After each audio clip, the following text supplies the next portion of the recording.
Right then, where are you watching from today? Drop your location in the comments because I genuinely want to know who's out there witnessing this with me. So look, James O'Brien. If you don't know him, you're about to get educated real quick. This man has built an entire career on one simple thing: asking people to back up what they say with actual evidence. That's it.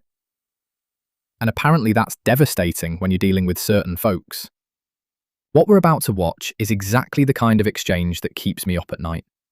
A Trump supporter calls in and, well, I'm not going to spoil it, but let's just say the confidence to evidence ratio is absolutely wild. This matters right now more than ever, because we're watching in real time how conviction without proof has become the default setting for an entire political movement.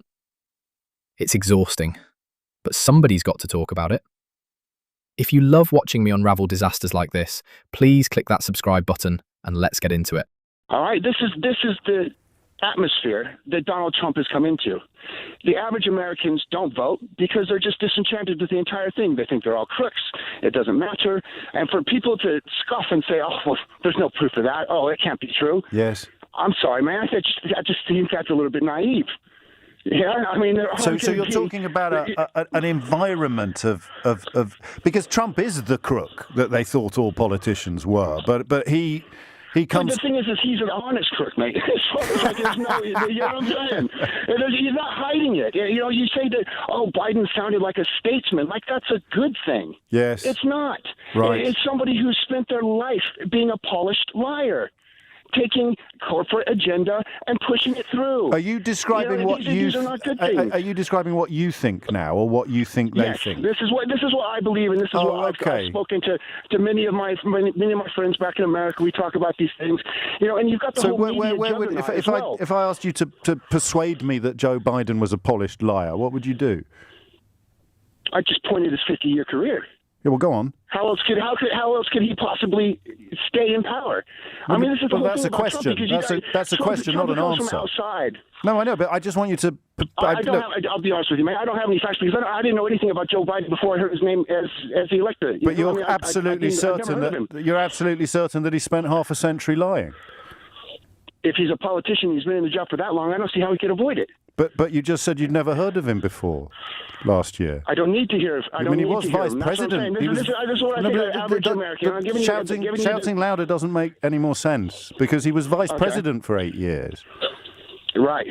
Again, I'd never heard of him. Yeah. I'd never heard of him. I mean, is it fair to suggest? Is it fair to suggest that you may not be the best qualified commentator on American politics? I'm just trying to give you a look into. And I am. You've given me a very interesting look, Jim. I'm the average person as well. You may be, but you've admitted you know absolutely nothing. Oh, mate. Oh, no. Did you hear that? I don't have any facts because I didn't know anything about Joe Biden before I heard his name. That's the whole thing right there, isn't it? That's the entire movement distilled into one sentence. And here's what kills me. This caller is so confident, absolutely certain that Biden spent 50 years lying, but when pressed, he admits he'd never even heard of the man until the election. Joe Biden, the guy who was a senator for decades, vice president for 8 years under Obama. But sure, let's call him a polished liar based on vibes, apparently. But wait, hold on, because Trump is an honest crook. Let that sink in. The man with documented business frauds, the Trump University settlement, the foundation that got shut down for self-dealing. That guy gets a pass because at least he's not hiding it. That's the bar now? As long as you're openly terrible, it's somehow better than someone you've literally never researched. This is what O'Brien does so brilliantly. He doesn't shout, he doesn't mock, he just asks follow-up questions. And those questions alone expose how hollow the whole framework is. The caller isn't working from evidence, he's working backwards from a conclusion he already believed. And the worst part? He's not stupid. He's just been marinated in a media ecosystem that rewards certainty over substance. You can feel it coming, can't you? This is about to get even more revealing. But you're certain of your prejudices? I'm certain that this is the way that it's going to be looked at by the people like Trump's followers. No, yes. no, that's why I said to you, are you telling me what you think, or are you telling me what you think they think?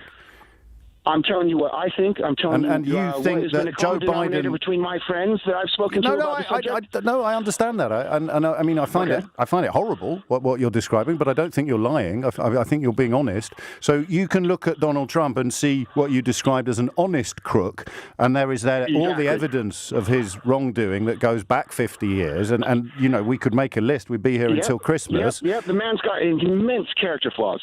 Not character flaws, criminality. I do not think he's a good person. But then you've got Joe Biden over there, and you've got no evidence whatsoever of his malfeasance or misbehaviour, but you're absolutely convinced he's a wrong 'un. So would you mind if I... Again, I would refer back to the Panorama program that I saw, which appalled me. Yes, but was he in it? A news crew can go over, pretend to be a lobbyist. But was Joe Biden in it? Was Joe Biden in it? No. So he was not in it. I've got two questions. Do you recognise on any level how ridiculous you sound? And I say that affectionately. Okay, all right, yeah, I suppose so. So now, and the second question is who did this to you? Where do you think this came from? Because you weren't born like this. At some point in the last 50 years, you've become a man who's absolutely convinced of things, despite having no evidence for it whatsoever. How do you think that happened? Because I have been pulled over, and I have had police in America rewrite the arrest report. And I have had basically lies told in court about me, and I have had trouble in America. And that's how you know that Joe Biden is not to be trusted. This is my personal experience with the establishment. Oh, what? Being pulled over by police in America. That's right. Okay. Well, it's been interesting talking to you, Jim. I had a can of beer that was unopened. There's more. Unopened in my car. Yes. And they wrote it up as an open container. And I ended up with a DUI. And that's how you know that Joe Biden is corrupt. And there it is. The whole thing just collapsed in on itself, like a poorly constructed argument at a dinner party. So let me get this straight. This man was pulled over in Santa Cruz County. The police allegedly rewrote an arrest report. He got a DUI over what he claims was an unopened beer. And that experience with local law enforcement in California is how he knows Joe Biden is corrupt? I need everyone to sit with that for a second. Because O'Brien asked the question we were all screaming at our screens. That's how you know Joe Biden is corrupt? And the caller said yes, with his whole chest. No hesitation. This is what happens when personal grievance becomes political ideology. When something genuinely awful happens to you, and instead of directing that anger at the actual system that wronged you, you aim it at whoever the algorithm tells you is responsible. Santa Cruz police have nothing to do with Joe Biden. Nothing. Not jurisdiction, not policy, not oversight. But the emotional logic doesn't care about that, does it? It just needs a villain. And look, I'm not dismissing what happened to him. If the police did falsify that report, that's horrifying. That's a legitimate injustice. But here's the thing about injustice. It demands precision. It demands that you identify the actual problem, the actual people, the actual structures that harmed you. Otherwise, you're just swinging wildly, hoping to hit something that feels satisfying.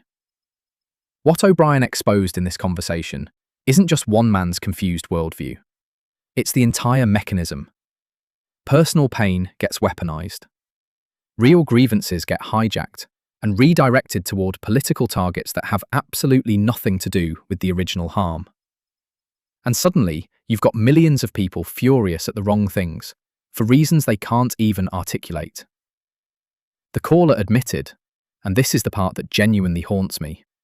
He admitted when O'Brien asked, "Do you recognize how ridiculous you sound?"